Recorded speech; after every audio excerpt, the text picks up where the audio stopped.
Welcome, everyone. I'm Angelina Carleton, hostess of the Design Your Legacy podcast, where I look to distill the best practices, positive examples in action, and the best ideas to inspire you. As today's affluent are two-thirds self-made, I hope to invite a variety of guests from many walks of life and income levels to bring you their insights and experiences.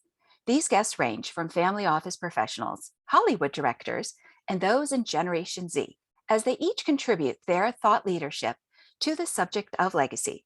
I hope to provide interesting guests who challenge your beliefs with their strong bias towards optimism and how you too can value your life, time, and personal legacy.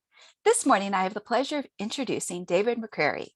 He was born into a family of some wealth, the Anheuser-Busch family of Budweiser, also known as the Budweiser beer fame.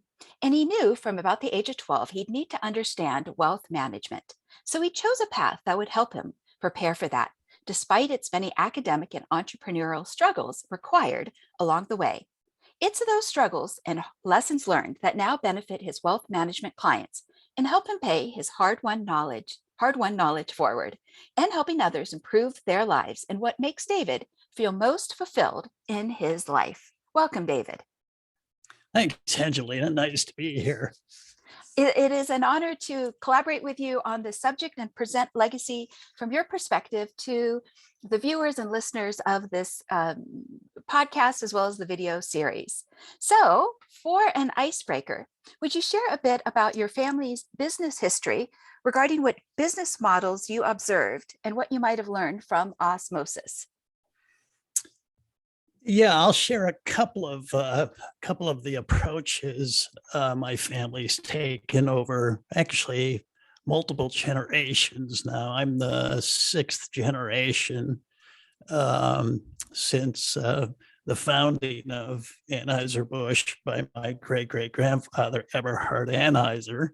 And our family over all these generations has focused on doing things for our family members that will help them in their lives to create meaningful lives that where they can contribute back to not only their families but to society. So, for example, my family over many generations has always paid tuition to really focus on one of their values, which is education for all of the family members.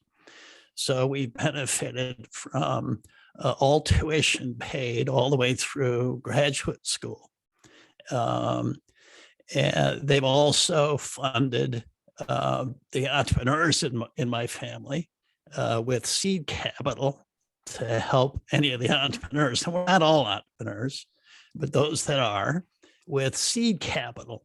And getting that seed capital for any of you entrepreneurs out there, that's not easy. Banks won't lend to a startup. So those are two examples. That's wonderful. And I believe the original Anheuser family member made their entrepreneurial mark in 1860.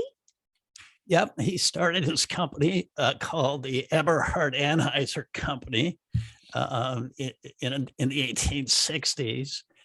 And it was a soap business, so slightly different suds. He then pivoted into beer. Okay. And one of his suppliers was a guy named Bush.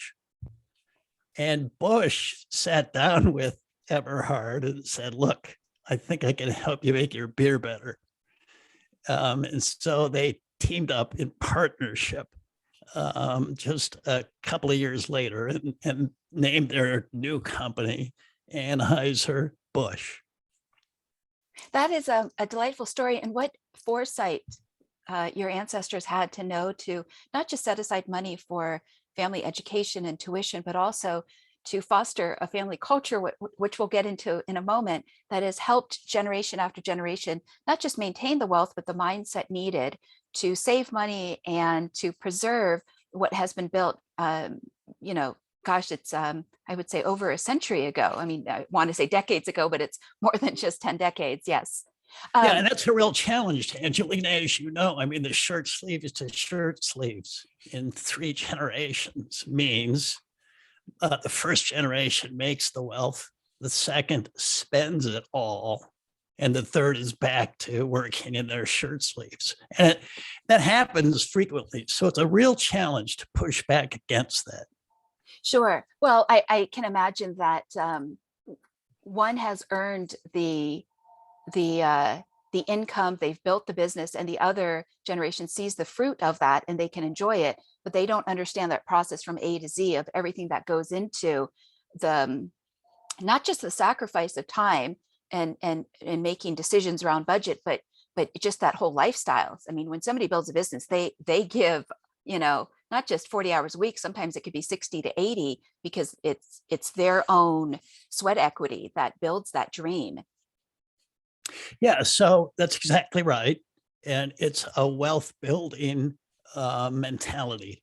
And Yes. so the trick in building a family culture that can maintain wealth across generations is to never allow a quote second generation mentality to show up in the family. Keep each generation on the generation one mentality, which is a wealth generating mentality. Yes. Well, I think a part of it is that repetition of reminding the next generations coming up about the beliefs that they need to have in order to produce Right. that fruit. I mean, I was Right. just listening to an individual the other day, and she had mentioned that she would listen to these Wayne Dyer tapes about beliefs, and she was a teenager, but her father had given her these tapes. And Yeah. today she has a billion-dollar company. Okay, so Yeah. Look, if I could just add, yes, so, many of us in corporate America that have had jobs with big companies know that the companies spend millions on corporate culture, right? They correct. want their corporate culture instilled amongst all employees. Well, families need to do the same thing. They need to spend the time and the money to instill a family culture of wealth, maintenance, and creation. Yes, yes, absolutely. Well, I think it's a blind spot. And until they, I don't, until they get their hand bitten, they don't realize the value of it Or it's sometimes. too late. Right, right. Which is one of the reasons why we have this podcast so that people can Right. listen in and it can plant those seeds. So Right. before we get to seeds and your Johnny Appleseed story, I would like to bring up that you very much have an entrepreneurial mindset and your wealth management company is your fourth company. Right. That's true. So you are walking the talk. Indeed. I was born with the entrepreneurial gene of McCary Anheuser and actually some of my other grandfathers.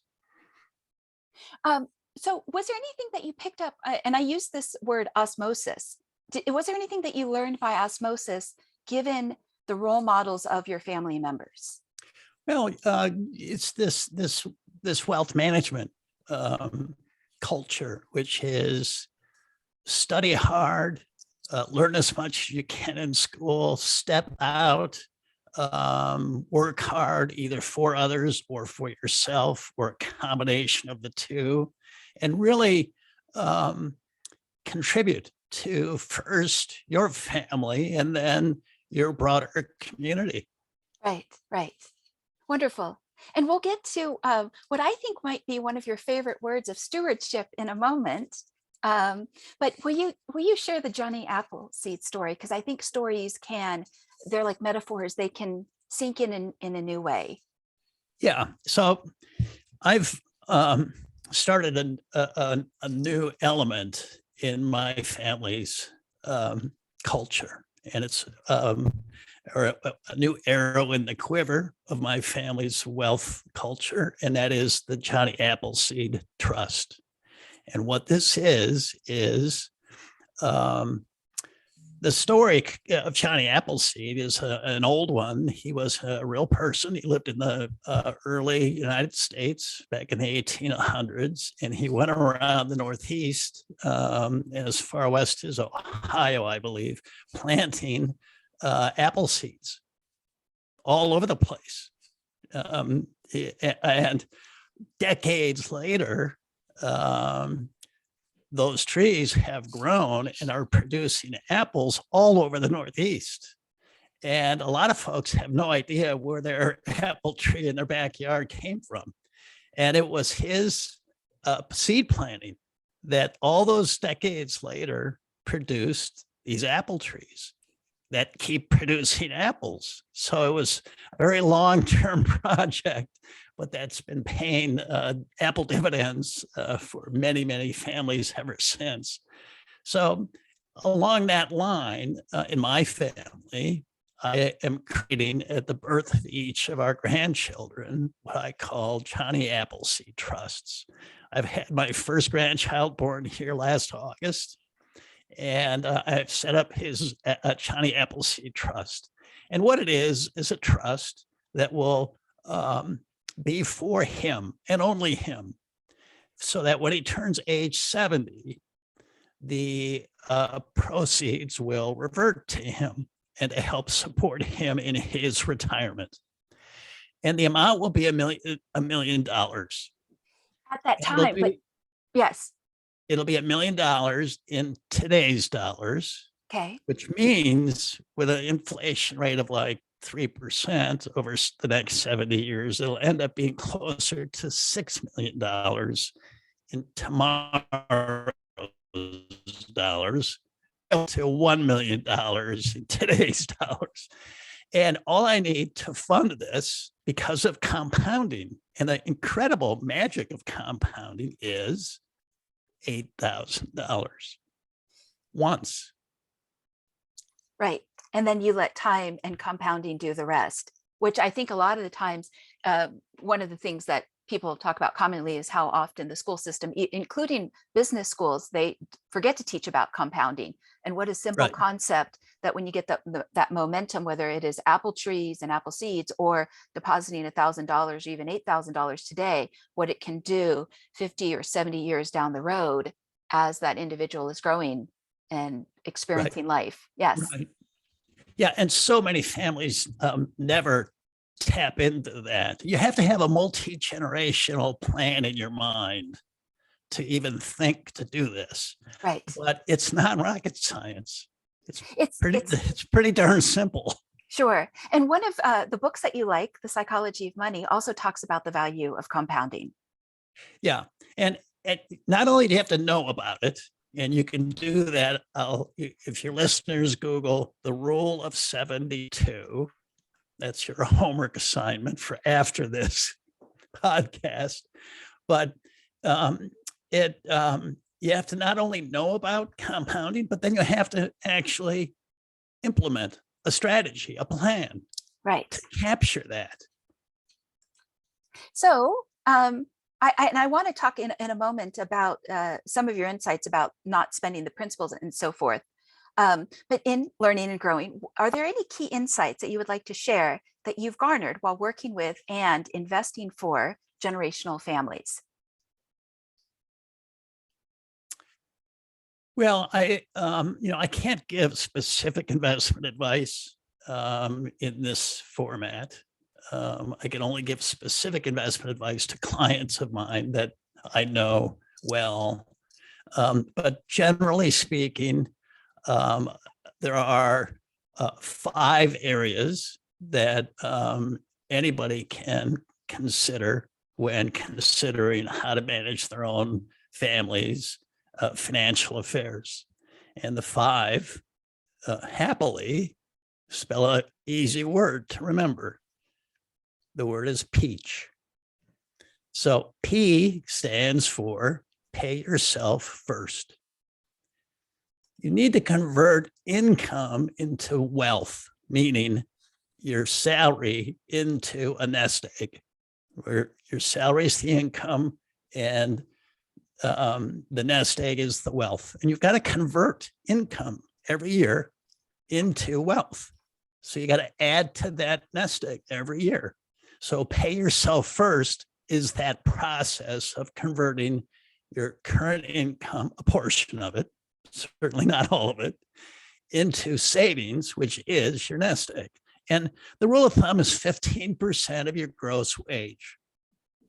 Some folks like to do 20%. There's a group called Financial Independence Retire Early. It's a FIRE group. And some of them are saving 25 or 30% a year in the hopes of retiring and attaining their financial independence early. The E on Peach is set up an emergency fund that's about 6 months of normal monthly burn, and just set it aside, have it be in cash or near cash. Don't worry that it's not making much interest. Its job is not to make interest. Its job is to just be on the side. C is, or A stands for avocation and vocation. Pay attention in time to not only your hobbies, because they will serve you well in retirement, but also your current jobs and your current career, your vocation, and make changes if you need to. Do what makes you really excited, and that will pay big dividends. C is credit cards. Don't carry high cost credit card balances. And H is don't have a house that's too big. Sure, land rich, cash poor. Buy a big, exactly. You know, you want to guard against that. I like to say to my clients and anyone that'll listen, small house, used cars, and a big nest egg. Yeah. Yeah. And I just want to circle back for a moment in something that makes you a great human being, which is when you refer to hobbies, you're a ski instructor and you also love photography. Right. And so I see you as a happy human being, like you're really, really happy. And I just think that in itself makes you a positive role model, because there's some people that have been given privilege and wealth, and yet they are not enjoying the quality of life that could come with it, even in the small, simple things of skiing and photography, which is noticing the simple things. It's proof that money doesn't really buy your happiness, right? I mean, you need to work on all the areas of wealth, and I consider many different areas of being areas of wealth management. Mm. There's human capital, there's intellectual capital, there's spiritual capital, and then there's general health is another form of wealth. So there's a lot of areas other than money that I bring into my definition of wealth and wealth management. And also in considering one's legacy. Right. Yes. So I want to ask you a question about why stewardship is so important to you. And then I'd like to bring up some of your other definitions of wealth. But why is stewardship so important given what you see out there in the world today? Well, I'm an economics major, and I've studied the economy all my adult life. And I see the value that business brings to all of us.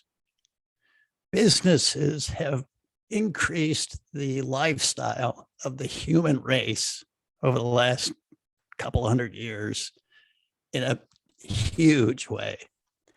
And so I like to do things that help foster business, because that in turn improves all of our lives. And entrepreneurship is the little egg of a company, and it hatches and needs to be sustained and grown into a big company. And that takes startup capital. Yes. Startup capital comes through stewardship in a family, where the family has, through stewardship, has the wealth to help these little chicks grow. Sure, sure. So I think one of the distinctions that you've made is oftentimes banks won't provide that seed capital. And in between family and friends, family is more likely to provide the seed capital. And the family first, friends once the family has. and also I think there's a distinction about in terms of stewardship, a reason for the next generation to wake up and strive for something in their own confidence and purpose more than spending the fruits of the labor of prior generations.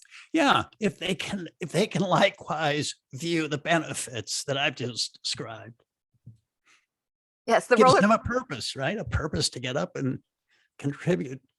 right, you're right, as contributing members of society. I just wanted to make the joke about the roller coaster ride of entrepreneurship. Moment it's great, next moment you could be dealing with attacks. One moment they love you, the next moment they hate you. So true.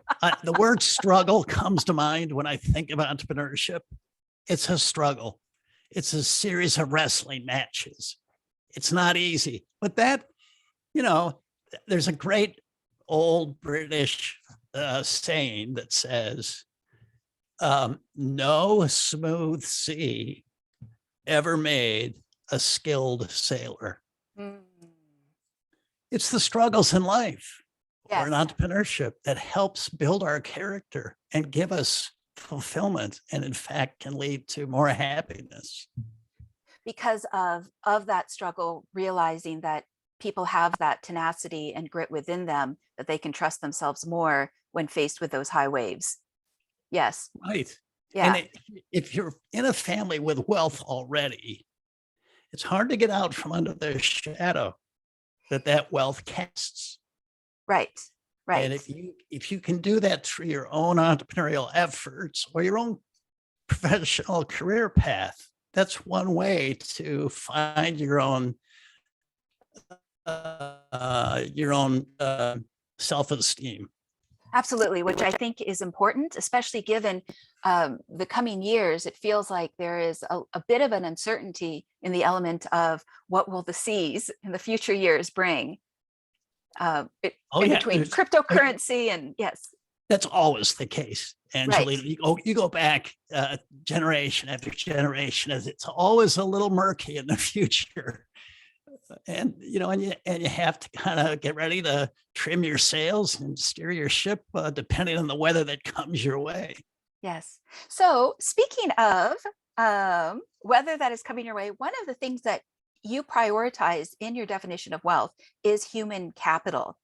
Before even you get to the conversation about the financial capital of saving and investing, retirement, estate planning, would you speak for a moment to the value of human capital, what you see in nurturing and fostering that? Sure. Human capital really has two components. It's very basic. It's the human capital that creates the value or the wealth in the other types of wealth or capital, including money. It's humans that produce the value to the society, which produces the wealth in a family. So you've got to start at the basics, which is having grandchildren, right? Sure. And them having children. Those are humans, and those come into your family by giving birth. So fostering family and fostering your children to have children and so on is step one. That's step one of human capital. And step two is helping them grow into productive adults. And that's the intellectual capital part of the human capital, helping them with their schooling, helping them with their careers, helping them with their graduate schools if they want that, or helping them start their companies, or just get on a track with a profession or a job.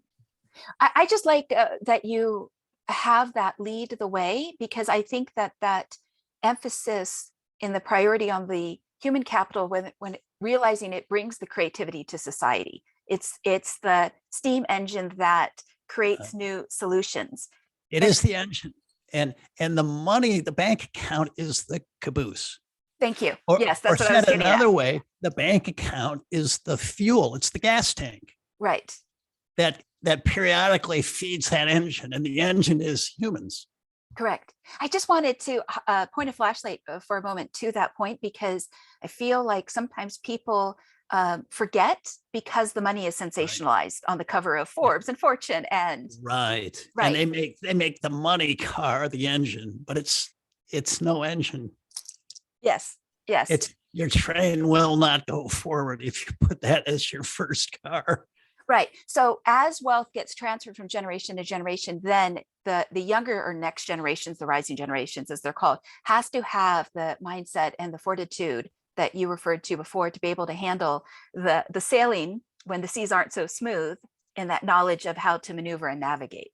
Right. And, knowing that you've got a caboose full of fuel helps give strength and perseverance and grit to those family members. Yes. You can fail and start over. And, entrepreneurship is a series of almosts with a final success, hopefully. Yes, and practicing the business skills, absolutely, until mastery. So what does giving back to you mean? Because in the conversations around stewardship, giving back, I believe, is also one of your core values.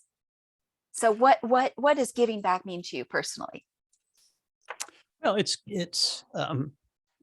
giving my time mostly and my expertise to family members and community groups that I would like to help.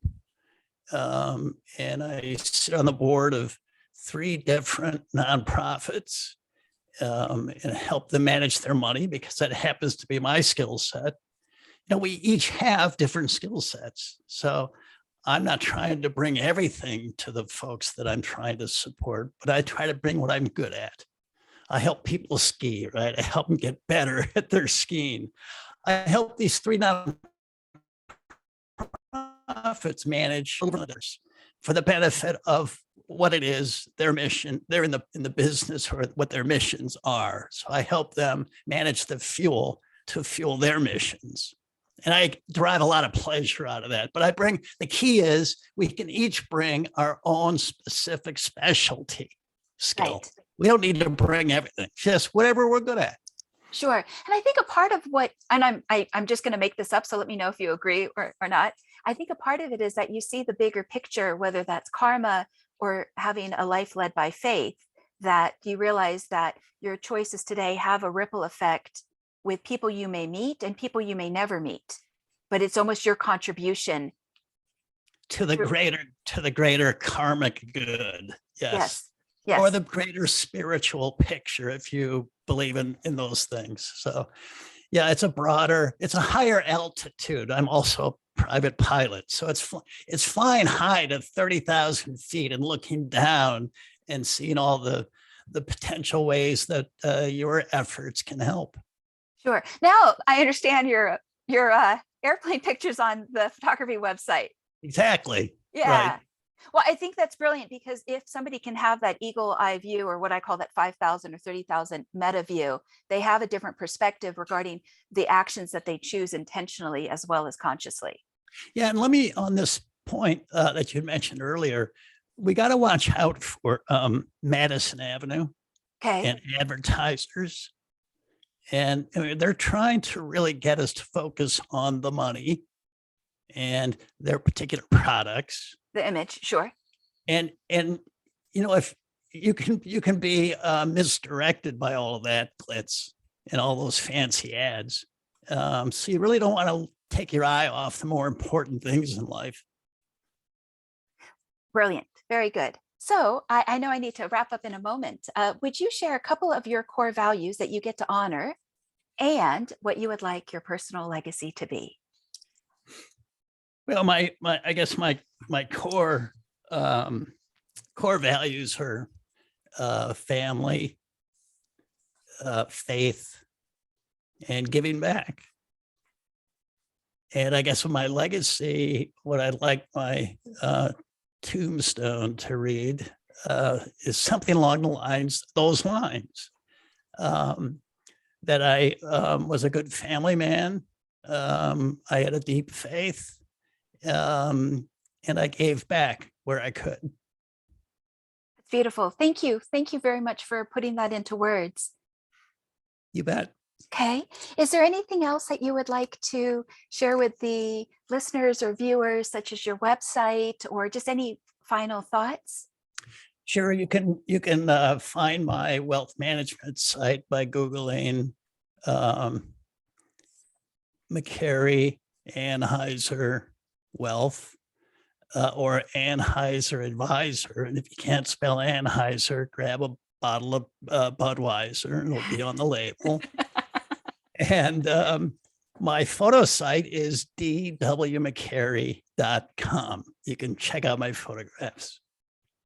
Thank you. Thank you very much. And I just wanted to highlight before I read out my closing paragraph that I appreciate the leadership that you are bringing to wealth management, in that you are role modeling what is possible when there is balance in life, because you are happy, you're enjoying your life, and you also see that broader picture that it's more than numbers on a page. It needs to involve the humans and that collaboration and what I call the important conversations that need to happen, whether it's a weekly basis, a monthly basis, but it is that fostering and that nurturing that allows the wealth to be passed from generation to generation, because people can't read one another's minds. It really does take a good effort, just like the Johnny Appleseed story. Right. And Angelina, I thank you for all your efforts with legacy planning and your entrepreneurial activities in this area. It's very important and it will benefit many, many people. Thank you. Okay. Well, in closing, I'm Angelina Carleton, the hostess of the Design Your Legacy podcast, as well as the founder to Legacy Planning, a boutique coaching and advisory firm based out of Beverly Hills, California, but international in those I coach. I hope to dive deep into subjects that can help a person define, develop, and execute their legacy, and continue to scour the landscape for those who can be great resources to every dimension of your legacy. For many listeners, there can never be enough education and preparation in the moat around your castle. Whether you find yourself with new wealth or generational wealth, may the content of this channel be an anchor in any storms ahead. We do our best to provide original content for your intellectual and emotional curiosity. Thank you for joining us today. And remember, I coach people on the subject of personal legacies. Of course, please do your own due diligence, as some areas are black and white while others are gray in nature in the changing landscape. I hope you find these podcast interviews entertaining in their education. Thank you so much for joining us today.